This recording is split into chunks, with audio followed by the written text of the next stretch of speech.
Welcome to the Learner Experience Evolution, a podcast for corporate learning leaders, featuring interviews with change enthusiasts at Alencom and in the larger corporate L&D community. Welcome, everybody, to our podcast on innovation in L&D. For those that are joining us for the first time, we try to explore here with people in the industry how they're able to innovate within the L&D function. We are so pleased to be joined today by Adam Rosner. He's going to introduce himself in a minute through his personal journey. But Adam is here. We met through our Learning Leader Connect forum. We'll put a link in on the bottom. It's a monthly or every 2 months meeting, depending on the time of year, between learning leaders, people that manage L&D functions, to really discuss things like AI, like the skill-based platforms, like the tools we use, like how to manage up and manage down in this function. So if you are interested, if you do manage an L&D team, you're welcome to join us. And again, there'll be a link that you can follow. So with that, Adam, my first question is always a simple one. They don't get harder, but this is where I like to open. Is your personal journey? We all have our personal journey, and I would love if you can share that with our listeners and viewers. Well, absolutely, Ron. Thanks for having me on today. I actually started off in healthcare as a nurse. It was very brief, and in that time, I was fortunate enough to actually invent and patent a couple medical devices. Yeah, and so it was a surreal experience. But in that time, once those were created, there was no way to get them out. And so I started off at a company called, a medical device company. We were able to kind of push that out. And in the process of deploying that product, there was no training. And so the way that company kind of operated was, hey, Mr. 20-something, can you teach our sales forces and all our customers how to use your gadget? And that's kind of where it all began. That was the first step of the snowball, right? I learned every lesson the hard way. So how to approach like a certain different sales team, what they care about, what they don't care about. I made all the beginner mistakes of just jumped right into tech and spec, and I just watched the whole room of people just they glaze over, right? So started there. Eventually that product grew into a suite of products and eventually a full-fledged learning program. And after that, that was kind of my foray into e-learning, because we created an e-learning component. From there, I changed companies and got picked up by a group that does e-learning exclusively. So a lot of medical research and clinical writing and content creation and managing the learning system.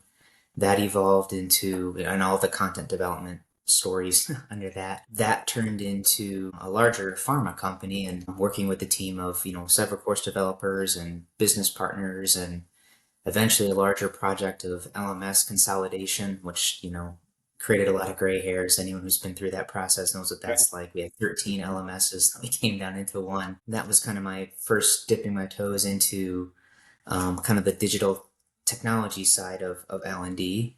That evolved into virtual reality, augmented reality, and eventually kind of where we're at here today with AI. So I was fortunate enough to kind of get the gamut through that whole process of commercial, inside sales, outside sales. People call it, the inside corporate training component. Quality and manufacturing was in there as well. Been fortunate or unfortunate enough to kind of have had all the bits and pieces there. Well, I think something is unique. We had many pretty serious people on this podcast that manage the learning function. I love your title because it's about technology and AI. And yes, we all want AI in our title, but I know in your case, as we heard when you addressed our Learning Leader Connect group, you put it into practice. And that's something I would love to explore. But before then, you've done other great stuff. So when you look at innovation in general, if it's VR or AR, or if it's new ways of using e-learning, what were some of the stories that helped you, or processes that helped you drive that innovation into whatever job you had at the time? Yeah, so it's an interesting question. I think if you were to ask anybody who I've worked with before, they would all tell you that Adam really hates it when people say this is the way we've always done it. I understand that's a very cliche and trite thing to say, but it really makes my hair stand up on the back of my neck. So with every team that I've been fortunate enough to be a part of, I've always said, hey, how can we do this better? How can we do this differently? I don't just mean that as a talking point, but those innovations that you're asking about, they're identified through experience, right? So I'll give you an example. So when we first started with AR and VR, the first large launch, it was in a quality and manufacturing space. And one of the issues that we were facing was onboarding time and also operator requalifications.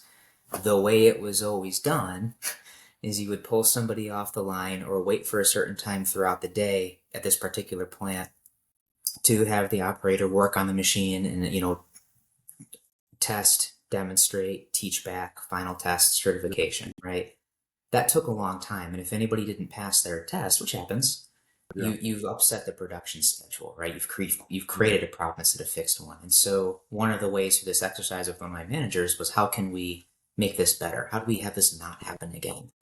We identified a solution, which was the augmented reality and kind of a virtual reality blend, where upon new hire, part of your initial, not qualification, but practice for the qualification involves a digital twin of the machine. And before you attempt your requalification, you go through essentially an e-learning. I'm grossly underselling this, but you go through the computer game of learning how to requal on that piece of equipment, and you go forward from there.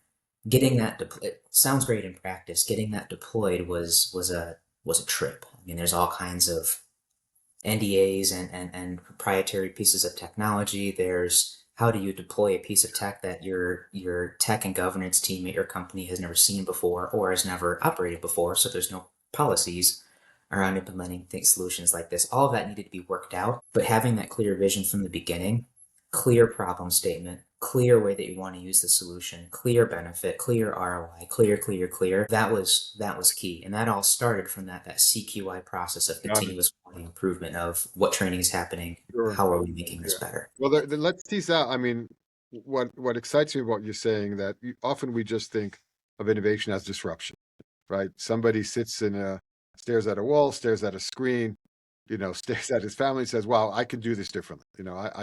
Or this is an unmet need. And let's face it, we're not all Elon Musk, we're not all Bill Gates or Jeff Bezos. A lot of innovation just comes out of a roadblock. Your roadblock was, time to competency. It was taking too long. So I think that is an amazing point, which I want our listeners to kind of ponder. The second one, which I know we'll get into more when you talk about AI, true innovation is not about the idea. It is about the clarity, right? But it's also about how you operationalize it. And I think Yes. that's what's daunting for so many of our peers is they have the ideas. They've identified the roadblocks, right? The time to competency. But where they struggle is, how do you create clarity in your organization? And more importantly, how do you operationalize innovation? And I think that's a topic that we don't talk about enough. So I'm so glad you brought it up. So you went through this VR process of innovation. How did you get it to stick? If it did stick, by the way. It did stick, thankfully. Yeah, I was very happy about that. That was also a challenge. You kind of alluded to this earlier, but um, change is difficult for a lot of folks, and I don't mean to paint with too broad of a brush, but I think it's human nature, right? We do what we did for a reason, and that's why we do it. Which is why when people say that's how we've always done it, that's an aggressive term sometimes. The stickiness applied to different folks depending on their role in the scenario. So, for example, at this particular site, there were many sites, but one particular site that I'm thinking of, site leadership was very interested in ROI, which they interpreted their ROI was machine uptime and that time to employee turnover, right? So the way I made it sticky with them and had them help me drive these changes was, if you don't do this, we're going to be back where we started. And oh, by the way, we spent this money and time developing and building and deploying and rolling out and et cetera, et cetera. So help me drive this change, right? Standard checkpoints of who is applying the technology to when and in what situations. Are we staying current on our training? It's easy for me in L&D to enforce my team, making sure that we're using it in our corner of the house, but many people run a site, right? And so my manager was only part of that. Moving along though, even the employees who are using the technology needed to sell it. If we had built a solution which was difficult, which is uncomfortable, which didn't make sense, which they Yeah. didn't perceive value, and by the way, the frontline employee isn't always thinking in terms of ROI. They're No. just thinking of today's Tuesday. for me. I don't care about these abstract Hmm. other things that maybe my leadership cares about, was making it comfortable, making it make sense, and also having a fun factor, which is also a bit of a loaded term, right? Fun means different things to different people, and fun isn't always perceived as efficient. It can be both. Two things can be true at once. And so the way that we use the augmented and the virtual reality in this particular case was not only getting to see this big complicated piece of machinery and being able to walk around it and touch it virtually with the controllers and take it apart and pick Yeah. at it, but the machine represented what they saw in the room. That we identified early that part of the reason that made the task difficult was the machines are very complicated. It was in a pharma company. There's a lot of banging and pipes Yeah. and computers and there's a lot of things going on in there. A new employee or a seasoned employee being able to see just what was important and have that highlighted and called out to them in their own eyes as they're looking at the real machine and also looking at the virtual representation helps connect a lot of dots. And coming back to the fun thing, it is kind of cool to walk through the room feeling like Iron Man and feeling like you have all this So information at your you tip. So you tapped into that excitement. So again, you're teasing out some things which I don't always hear when it comes to innovating. Again, it's not just the idea. The clarity helps. It's connecting to existing established ROI metrics, correct. convincing leadership that that connection exists, but it can't exist without their participation. That's what I latched onto. It's not just, hey, I can cut down your wastage, or I can, get more uptime. It's to do that. It's not just a project. It's dependent on you also helping me. But the third factor, and I'm envisioning as almost like a checkbox. The idea, the roadblock, the connection to ROI. But the fourth one, and I know that's going to come up again, so I'm going to stress it for all of our listeners and for us, is the buy-in is not just around this really helps me, but I'm enjoying to do it. The fear and uncertainty is replaced with excitement and curiosity. And again, this is what innovation's about. We wouldn't be, you know, you may like driving a Tesla because you're saving on gas, but it's really cool to be in. Now, by the way, I personally don't enjoy it because I still like the noise and that oomph of a gas engine, I'm but with you.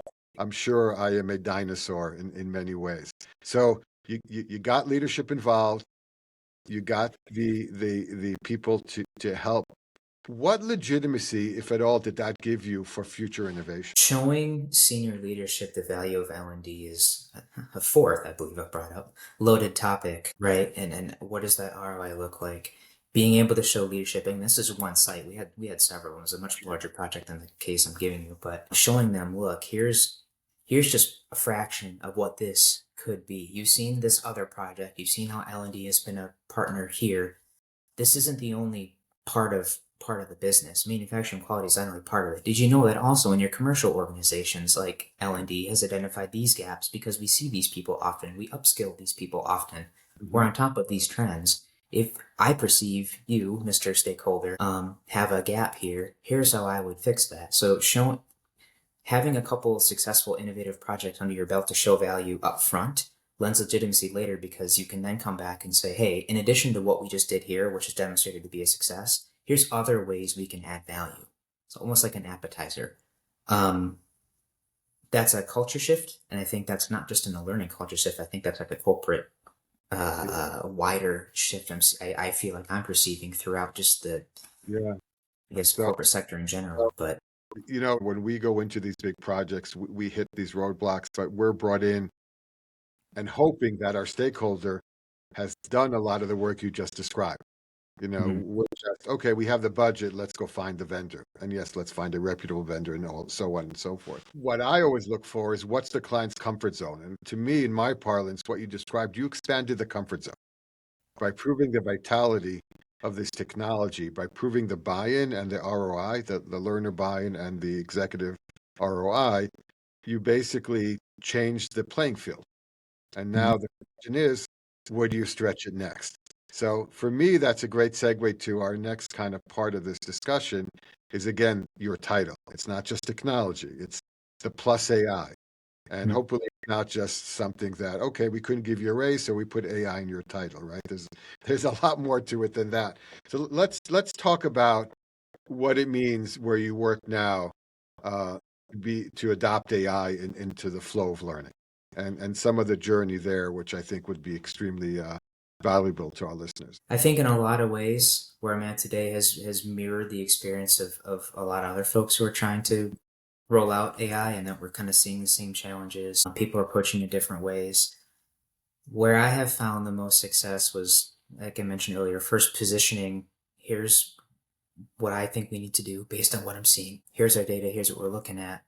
This is specifically how AI can help. What I just described, here's specifically how AI can help, is a Mhm. huge term with about 15 different offshoots and rows that can mean to different people. Generally speaking, what I find is people think you're looking to replace, you're looking to perhaps automate, and we're looking for these big, giant, one hit wonder, like magic bullet, end all be all solutions. And frankly, that's Touchdowns, not touchdowns. Yeah, right. But that's not how the world works, yeah, right? How often do you see it like a huge disruptive piece of AI technology that just appears overnight? Looking back, it may feel like it came up overnight, but like email, for example, right? Microsoft Word, I mean, automatic car transmissions, right? Like they phase in over time.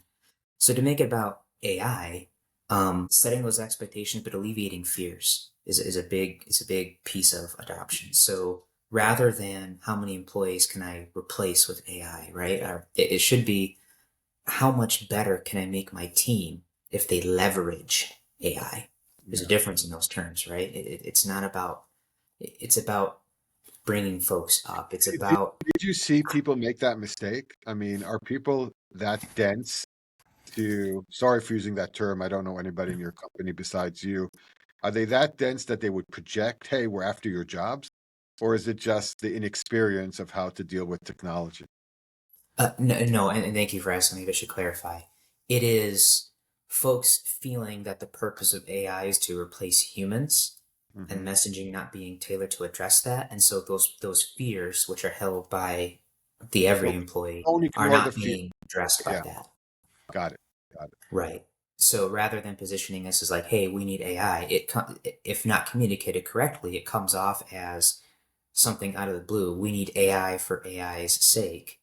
And people hear that and go, well, wait a minute, like, is that me? Right? Rather than, here's how we can make all of us better to make the company better, it comes across as AI is coming Yeah. for you, which You is know, not the message we want to send. I want to give a quick shout out to our CLO because Anna Sargisian, we had that concern because our people are designers, graphic artists, programmers in the L&D function, and we knew we had to adopt AI. And the positioning she took, which I was so impressed by, is AI is here to help you provide your customer with greater value. You're in the driver's seat, but this opens up opportunities for you as a designer, as a writer, as a performance consultant, as a graphic artist, to deliver a product that's so much more engaging, innovative, fun. And I think tapping into that personal motivation of a person to want to do better for his teammates, for his stakeholders, for his customers. I think that was a very powerful message. So I'm excited to hear you say that. Yeah, absolutely. And it's not just change management. We've all had those change Yeah. management discussions, right? But it's more about truly being a true believer, understanding what it can actually do, and also understanding what it cannot do. I've never encountered a person, a team, or even any other companies I've spoken with that said we're out here to replace, we're out here to do Yeah. whatever, right? It's always been, at least in my eyes, about you know I efficiency, making things cleaner, quicker, Yeah. better, and that self help piece, right? It wasn't that long ago where if I didn't have a certain skill, I would have to. This sounds like I'm making it so inconvenient, but Google something, look it up on YouTube. But now Yeah. it's even more accessible to me. If I don't have something, I can talk to AI about it and start my journey there, and it can generate things on the fly. So when did you have that moment, like you had with the VR AR, where you said you were uncomfortable suddenly, you wanted to stretch that comfort, or you identified the challenge that you can solve with AI? When did that penny drop, and what did you do about it? Shortly after, actually, timeline wise, when we were working on the AR VR project. Yeah. So we didn't just identify that problem and say, yep, this is the solution. Like that wasn't like a 5-second conversational, like this is the Yeah. direction we're going. We've added a lot of technologies and solutions. Was it a physical training based solution? Was it like an awareness campaign? Was it an e-learning? We landed on the fun AR, VR technology. But in that exploratory process, AI was also brought Mhm. up. And several years ago, my understanding of AI wasn't what it is today or right now. And when I learned more about what AI could do, it seemed fairly obvious to me, like where the line of realism was, where it's like, oh my gosh, this could be used for it. This is not just super Google. Like this isn't just a party trick. You can use it like a party trick, but boy, this is like that onion is like 7 layers deep. We could go much further with this. So, what was the project that you feel helped you do what you did with VR?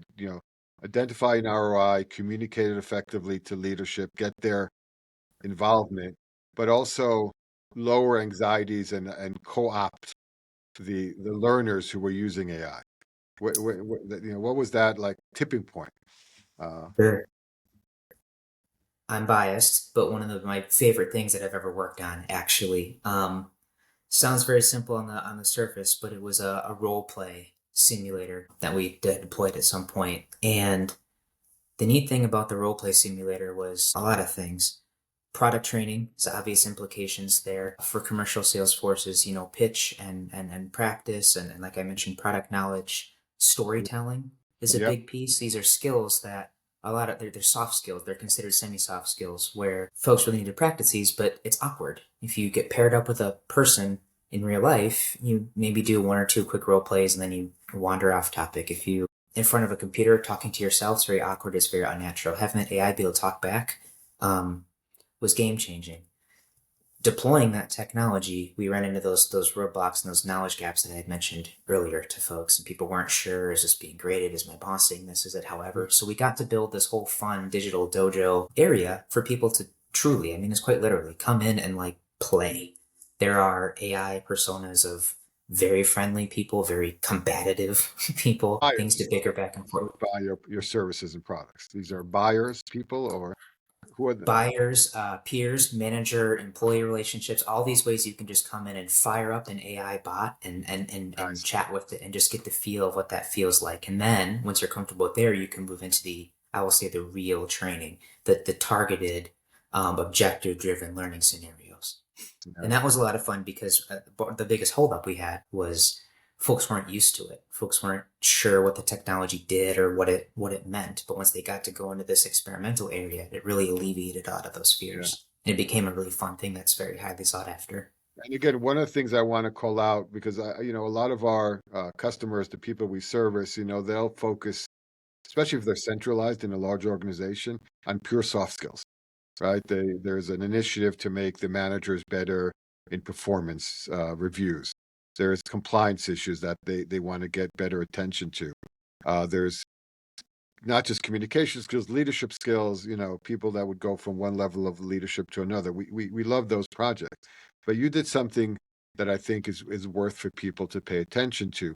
You connected their ROI related to things that are measured, like product sales, like sales cycles, like things that are real, and the organization tracks already, you know, to the soft skills that AI is so attuned to. And I think, again, I hear the echoes of your project in the manufacturing environment with this project as well. Maybe I'm just doing as an outsider. You can tell me I'm full of nonsense, but No, no.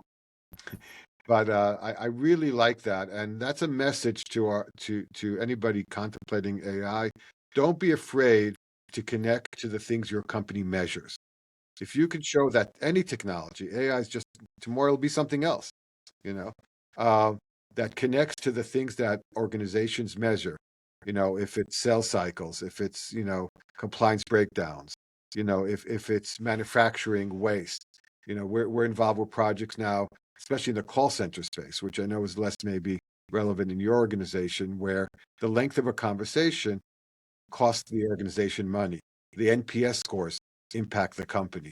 How can these dojos, and that's your copyrighted term, nobody else I know uses, AI dojos, in my opinion. So that's really exciting. I want to kind of move into our last segment, if I can. Is okay. You have this journey, a nurse, an inventor, worker in small, medium to very large companies. What would knowing what you know today? What would you tell that either nurse or aspiring inventor or person who now finds himself with an L&D function? If you could go back those years and knowing what you know now, what advice would you give them? I think I would say maybe a couple of things, but the chief amongst them would be to slow down and learn the business, learn the ecosystem that you're in. You may think that you're developing the coolest, neatest, and greatest solution, but if it's not exactly what the organization needs or what your stakeholder is looking for, it's not going to be, it's like driving a car in first gear Yeah, at all times. You didn't quite deliver on what they needed, and if it's not what the requester, the business needs, it's not going to be, you're not going to have the help you need, and it's not going to have the results you want.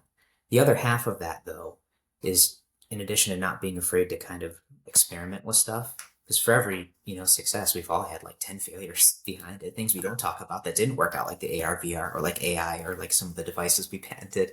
The newest, shiniest solution is not always the best one, which I know is contradictory to the way we've always done it statement I made earlier. There's a lot of folks who will come to you with like, this is going to solve all your problems. I would strongly encourage you to take a long, hard look of make sure you understand your problem before you start going down the road of, ooh, shiny, new, cool, we're doing this from now on. yeah.